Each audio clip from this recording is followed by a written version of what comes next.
இந்த Iran Israel America கான்ஃப்ளிக்ட்ல இரண்டு முக்கியமான விஷயங்களை நம்ம பார்க்க வேண்டியது இருக்கு. ஒன்று அமெரிக்கன்ஸோட ஏர் சுப்பீரியாரிட்டி, இன்னொன்று ஈரானோட நியூக்ளியர் ப்ரோக்ராம்.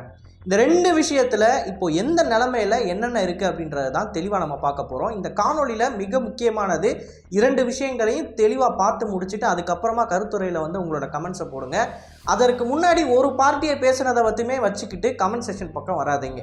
இரண்டு தரப்புலையும் என்ன நடந்திருக்கு அப்படின்றத புரிந்துக்கிட்டு நீங்கள் என்ன நினைக்கிறீங்களோ அதை தாராளமாக கமெண்ட் செக்ஷனில் போடலாம். ஸோ முதல்ல அமெரிக்கன்ஸோட டாமினன்ஸ்லேருந்து ஆரம்பிக்கலாம். நான் உங்கள் ஆகாஷ், தமிழ் பொக்கிஷம் வழங்கும் டிபி டிஃபென்ஸ். முதல்ல அமெரிக்கன்ஸோட டாமினன்ஸை பார்க்கறதுக்கு முன்னாடி ஈரான் கிட்ட எப்படிப்பட்ட வான் பாதுகாப்பு அமைப்புகள் இருக்குது அப்படின்றத நம்ம புரிஞ்சுக்கணும். இதற்கு முன்னாடி ஈரான் ஆப்ரேட் பண்ணிக்கிட்டு இருந்ததுலேயே ரொம்ப சக்தி வாய்ந்த வான் பாதுகாப்பு அமைப்பு அப்படின்னா அது S-300 வான் பாதுகாப்பு அமைப்பு தான். இந்த S-300 தொடர்ந்து S-400 ஈரான் வாங்கினதாக ஒரு சில மீடியாஸில் நீங்கள் ஆர்டிகல்ஸை படிக்க முடியும். bulgariantv.com அந்த மாதிரியான ரினவுண்டு மீடியாஸில் நீங்கள் ஆர்டிகல்ஸை பார்க்க முடியும். ஆனால் ஈரானோட மிலிட்டரி கமாண்டர் கிட்டத்தட்ட ஒரு வருஷத்துக்கு முன்னாடி நவம்பர் 19, 2024 எங்களுக்கு ரஷ்யாவோட S-400 சிஸ்டம்ஸ் தேவையில்லை அப்படின்றத தெளிவுபடுத்தியிருப்பார். இதற்கான காரணம் அவங்க உள்நாட்டில் பவர் 373 அப்படின்ற ஒரு வான் பாதுகாப்பு அமைப்பை உருவாக்கி வச்சுருக்காங்க. இது ரஷ்யாவோட வான் பாதுகாப்பு அமைப்புகள் அளவுக்கு திறன்பட வேலை செய்யுது. ஸோ எங்களுக்கு ரஷ்யன் S-400 தேவையில்லை அப்படின்னு மென்ஷன் பண்ணியிருப்பாங்க. அண்ட் அதே சமயம் நிறைய ஆர்டிகல்ஸில் S-300 ஈரானுக்குள்ளே போயிருக்குன்றதும் மென்ஷன் ஆகுது. இன்னொரு பக்கம் ஈரானில் இருக்கிற டாப் பிராஸ் எங்களுக்கு S-400 தேவையில்லை அப்படின்னு சொல்லிக்கிட்டு இருக்காங்க. ஸோ S-400 ஈரானுக்குள்ளே இருக்குது அப்படின்ற இந்த ஈக்குவேஷனை நம்ம எடுத்துருவோம். கரண்ட்டாக ஈரான் கிட்ட இருக்கிறதுலே சக்தி வாய்ந்த வான் பாதுகாப்பு அமைப்புகள் இரண்டு மட்டும்தான். ஒன்று S-300, இன்னொன்று பவர் 373. இப்போ இந்த ரெண்டு வான் பாதுகாப்பு அமைப்பை அவங்க வச்சுருந்தப்ப ஈரானுக்குள்ள B-2 ஸ்டெல்த் பாம்பர்ஸால் நுழைய முடியாது. ஈரான் ஒரு ஃபோர்ட்டிஃபைடு ஏர் ஜோன் அப்படின்ற செய்திகளை நம்ம பகிர முடிஞ்சிச்சு, பார்க்க முடிஞ்சிச்சு. இப்போது இதோட கான்செப்ட் என்ன அப்படின்னு பார்த்தீங்கன்னா, இந்த B-2 ஸ்பிரிட் பாம்பர் அப்படின்றது ஒரு ஸ்டெல்த்தியான ஏர்க்ராஃப்ட். இந்த ஸ்டெல்த்தியான ஏர்க்ராஃப்டை டிடெக்ட் பண்ணக்கூடிய கேப்பபிலிட்டிஸ் மற்றும் அந்த அளவுக்கு பவர்ஃபுல்லான ரேடார் டெக்னாலஜியை ரஷ்யன்ஸ் ஈரானியர்களுக்கு கொடுத்துருக்காங்க. அந்த டெக்னாலஜியை வச்சு தான் பவர் 373 உருவாக்கியிருக்காங்க ஈரானியர்கள் அப்படின்ற பேச்சு தான் போய்கிட்டு இருந்துச்சு. ஸோ அந்த கான்செப்ட் படி பார்த்தீங்கன்னா ஈரானுக்குள்ள எந்த ஒரு போர் விமானங்களும் நுழைய முடியாத மாதிரி இருந்திருக்கணும். ஈரானோட விமானப்படையில் இருக்கிற விமானங்களை பயன்படுத்தி இஸ்ரேலிய போர் விமானங்களை சுட்டுத்தள்ள முடியாது. ஏன்னா ஈரானோட விமானப்படையில் இருக்கிற விமானங்கள் ரொம்ப ரொம்ப பழசு.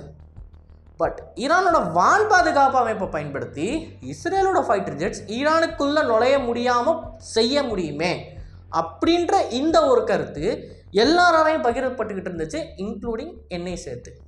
ஏன்னா நானுமே நிறைய காணொலிகளில் மென்ஷன் பண்ணியிருப்பேன், S-300 பவர் 373 மாதிரியான சிஸ்டம்ஸ் ஸ்டெல்த் ஃபைட்டர் ஜெட்டை டிடெக்ட் பண்ணுமா இல்லையான்றது எனக்கு தெரியாது. ஆனால் கண்டிப்பாக 4.5 ஜென்ரேஷன் ஏர்க்ராஃப்ட்ஸ், அதாவது இஸ்ரேலோட F-15, F-16 போர் விமானங்களை ஈரானோட வான்பரப்புக்குள்ளே வர அனுமதிக்காது அப்படின்றத நிறைய காணொலிகளில் பேசியிருப்பேன். பட் சிஸ்டம்ஸை பற்றி என்ன தான் நம்ம ஜட்ஜ் பண்ணாலும் அது உண்மையிலே வேலை செய்கிறப்பலாம் அதோட திறன் தெரியும் நமக்கு. அப்படி பார்க்குறப்ப ஈரானின் S-300 சிஸ்டம்ஸ் மற்றும் பவர் 373 ஒரு இஸ்ரேலி ஃபைட்டர் ஜெட்டை கூட சுட்டுத்தள்ளலை. அதுதான் இப்போ இங்கே இருக்கிற பிரச்சனை. அஃப்கோர்ஸ் நிறைய ட்ரோன்ஸை சுட்டு தள்ளியிருக்காங்க. ஆனால் ஃபைட்டர் ஜெட்ஸை பொறுத்த வரைக்கும் ஒன்று கூட அவங்க சுட்டு தள்ளலை. மாறாக இஸ்ரேலிய போர் விமானங்கள் இஷ்டத்துக்கு ஈரானுக்குள்ள நுழைந்து ஈரானோட பலிஸ்டிக் மிசைல்ஸ், ஈரானோட ஆட்வான்ஸ் சிஸ்டம் லான்ச்சர்ஸ், ரேடார்ஸ் மற்றும் சில F-14 டாம் கேட்ஸை சுட்டு தள்ளுறாங்க.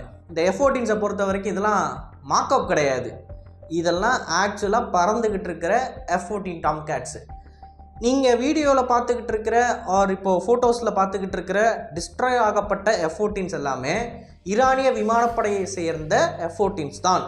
அது மாக்கப்போ இல்லை ஃபேக்கோ இல்லை. அதற்கு மாறாக இந்த F-14 விமானங்களால் பறக்க முடியாது.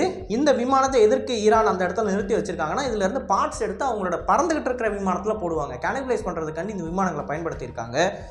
ஸோ இந்த விமானங்கள் மாக்கப் இல்லை. அண்ட் இந்த விமானங்களை சுட்டுத்தள்ளுவதன் மூலமாக கிரிட்டிக்கலான காம்பனன்ட்ஸ் அடுத்து அவங்களோட பறந்துகிட்டு இருக்கிற F-14க்கு தேவை அப்படின்றப்ப ஈரானியர்களால் கேனிபலைஸ் பண்ண முடியாது.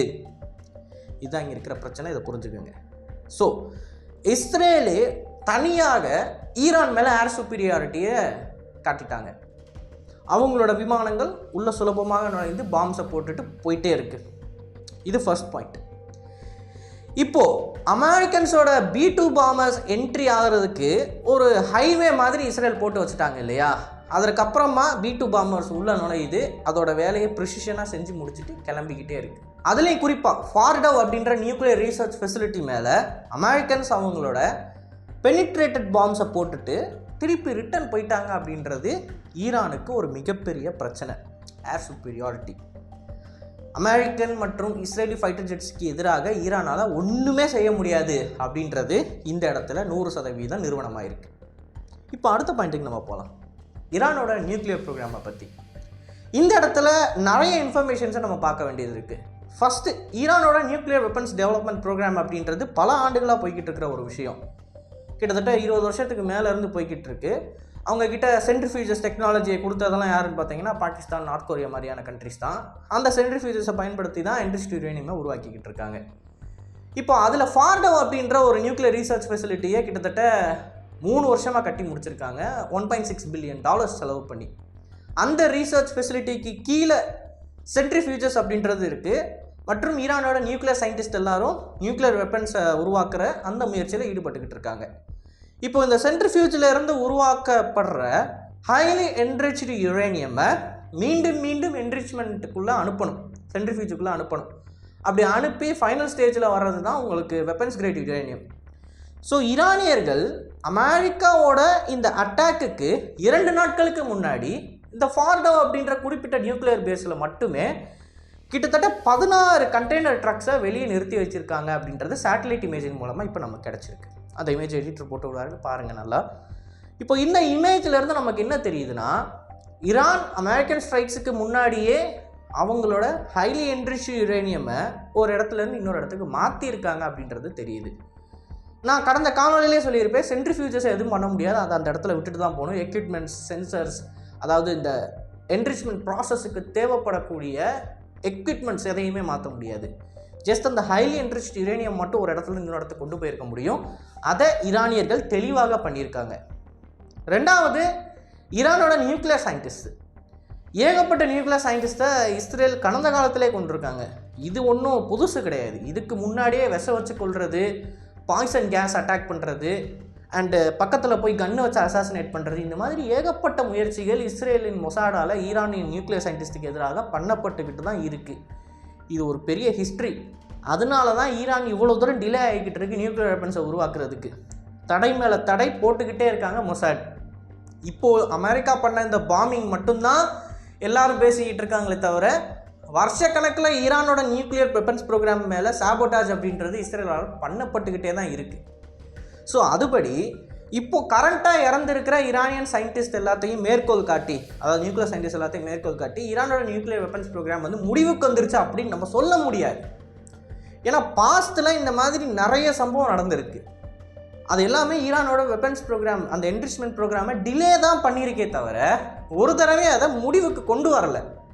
இப்போ இவ்வளோ தூரம் அவங்க பண்ணி ஈரானோட வெப்பன்ஸ் கிரேட் யுரேனியம் டெவலப்மெண்ட் ப்ரோக்ராமை முடிவுக்கு கொண்டு வர முடியலன்னு தான் அமெரிக்கா உள்ளே இழுத்து அதன் மூலமாக பாம்ஸை ட்ராப் பண்ணி இவ்வளோ தூரம் இஸ்ரேல் கொண்டு போயிட்டுருக்காங்க இந்த வாரம். ஸோ வெறுமன நியூக்ளியர் சயின்டிஸ்ட் இறந்துட்டாங்க அப்படின்றத வச்சுக்கிட்டு இந்த ப்ரோக்ராமோட எண்டு இதுதான் அப்படின்ற ஒரு கன்க்ளூஷனுக்குள்ளே நம்மளால் வர முடியாது. ஏன்னா இன்னும் நிறையா சயின்டிஸ்ட் தான் அவங்க உருவாக்குறதுக்கோ இல்லை வெளிநாடுகள்கிட்ட இருந்து கடத்திட்டு வர்றதுக்கோ இல்லை பணம் கொடுத்து வாங்குறதுக்கோ அதிக வாய்ப்புகள் இருக்குது. ஸோ முக்கியமான விஷயம் என்ன அப்படின்னு பார்த்தீங்கன்னா, சென்ட்ரிஃபியூஜஸ், எக்யூப்மெண்ட்ஸ் இது எல்லாமே ட்ரெஸ்ஸைட் பண்ணப்பட்டிருக்கு. ஃபார்டவ் அப்படின்ற நியூக்ளியர் பிளான்ட் மேலே நடந்த இந்த தாக்குதலில் அந்த மலைப்பகுதியை ஒட்டுமொத்தமாக அப்படியே உள்நோக்கி சரிஞ்சிருக்கிறத நீங்கள் ஃபோட்டோஸில் பார்க்க முடியும். ஸோ தெளிவாக அடியில் ஒரு டெட்டனேஷன் நடந்திருக்குன்றதை நமக்கு காட்டுது இது. அண்ட் இந்த குறிப்பிட்ட பகுதிக்கு நுழைவு வாசல்லாம் இருக்குது பார்த்தீங்களா, அதில் நிறைய நுழைவு வாசலில் வந்து டேமேஜஸ் ஏற்பட்டிருக்கு. ஸோ அவங்க நுழைவு வாசலையும் டார்கெட் பண்ணியிருக்காங்க. அண்ட் பெனிட்ரேட்டர் பாம்ஸை போட்டு உள்ளுக்குள்ளே இருக்கிற எக்யூப்மெண்ட்ஸ் மற்றும் அந்த ஃபெசிலிட்டியையும் டேமேஜ் பண்ணியிருக்காங்க. இப்போது இந்த அட்டாக்குக்கு முன்னாடியே என்ரிச்டு யுரேனியமை வேறு இடத்துக்கு ட்ரான்ஸ்ஃபர் பண்ண ஈரானியர்கள் ஆப்வியஸ்லி அங்கே இருக்கிற நியூக்ளியர் சயின்டிஸ்டையும் வேறு இடத்துக்கு ட்ரான்ஸ்ஃபர் பண்ணியிருப்பாங்க. ஸோ அமெரிக்கன்ஸ் மற்றும் இஸ்ரேல் பண்ண இந்த ஸ்ட்ரைக் அப்படின்றது ஈரானை இன்னும் ஒரு 3-4 வருஷம் பின்னாடி கொண்டு போயிருக்கு. வெப்பன்ஸ் கிரேட் யுரேனியம் அவங்க கைக்கு கிடைக்கிறதுலேருந்து பட் அதை தவிர்த்து ஒட்டுமொத்தமாக இந்த நியூக்ளியர் வெப்பன்ஸ் ப்ரோக்ராமுக்கு ஒரு முடிவு கட்ட இந்த ஒரு ஸ்ட்ரைக்கில் இருந்து மட்டுமே முடியாது. அண்ட் கடைசியாக நம்ம ஒரு விஷயத்தை உணர்ந்தாகணும். இன்றைக்கி இவ்வளோ சுலபமாக அமெரிக்கன்ஸோட B2 பாம்பர்ஸ் உள்ளே வந்துட்டு போகுது அப்படின்னா, வருங்காலத்தில் அமெரிக்கன்ஸோட B-52 பாம்பர்ஸ், கிட்டத்தட்ட 50க்கும் மேலே B-52 பாம்பர்ஸ் இருக்குது பார்த்தீங்களா, அந்த பாம்பர்ஸ் எல்லாம் மிக சுலபமாக ஈரானுக்குள்ளே வந்து ஒட்டுமொத்த இடத்தையும் லெவல் ஆக்கிட்டு போயிடும். இந்த ஒரு பிரச்சனை ஈரானுக்கு இருக்குது. ஸோ அவங்க நியூக்ளியர் வெப்பன்ஸ் ப்ரோக்ராமை உருவாக்குறதுக்கு முன்னாடி ஒரு போர்ட்டண்ட்டான வான் பாதுகாப்பு அமைப்பை எய்தர் வாங்கி ஆகணும், இல்லை அப்படின்னா அவங்க உள்நாட்டில் டெவலப் பண்ணி ஆகணும். வான் பாதுகாப்பு அமைப்பு இல்லாமல் ஈரானால் அணு ஆயுதங்களை உருவாக்க முடியாது. Mark my words. ஏன்னா இதுக்கடுத்து எப்போ ஈரான் என்ன பண்ணாலும் மொசாட் மோப்பம் பிடிச்சி அமெரிக்கன்ஸோட ஹெல்ப்பாலேயோ இல்லை இஸ்ரேலி போர் விமானங்களோ உள்ள நுழைஞ்சு பாம்ஸை போட்டுட்டு போயிட்டே இருப்பாங்க. பட் ஒரு நல்ல திறன்பட இயங்கும் வான் பாதுகாப்பு அமைப்பு ஈரான் கிட்ட இருந்துச்சு, ஏரியல் டினாயில் கொடுத்துட்டாங்க அப்படின்னா அவங்களால பூட்ஸை உள்ளே இறக்காமல் ஈரானோட நியூக்ளியர் என்ரிச்மெண்ட் ஃபெசிலிட்டியை தொட முடியாது. அந்த டைமில் ஈரானியன் கவர்மெண்ட் சில பொலிட்டிக்ஸில் ஈடுபட்டு ப்ராப்பரான எவிடன்ஸ் வெளியே இஸ்ரேலுக்கோ அமெரிக்காவுக்கோ சிக்காமல் அவங்களோட வெப்பன்ஸ் என்ரிச்மெண்ட் ப்ராசஸை செஞ்சு முடிக்க முடியும். இதுதான் ஈரானுக்கு இருக்கக்கூடிய ஒரே வழி. அண்ட் இதை பற்றி நீங்கள் என்ன நினைக்கிறீங்க அப்படின்றத மறக்காமல் கமெண்ட்ஸில் மென்ஷன் பண்ணுங்கள். அண்ட் இது போல் நிறைய தகவலை தெரிந்துக்கொள்ள டிவிடிஎஸ் பேஜை ஃபாலோ பண்ணிக்கோங்க. நல்லது இப்போ இருந்து நல்ல சமுதாயத்தை வரவும். நன்றி, வணக்கம்.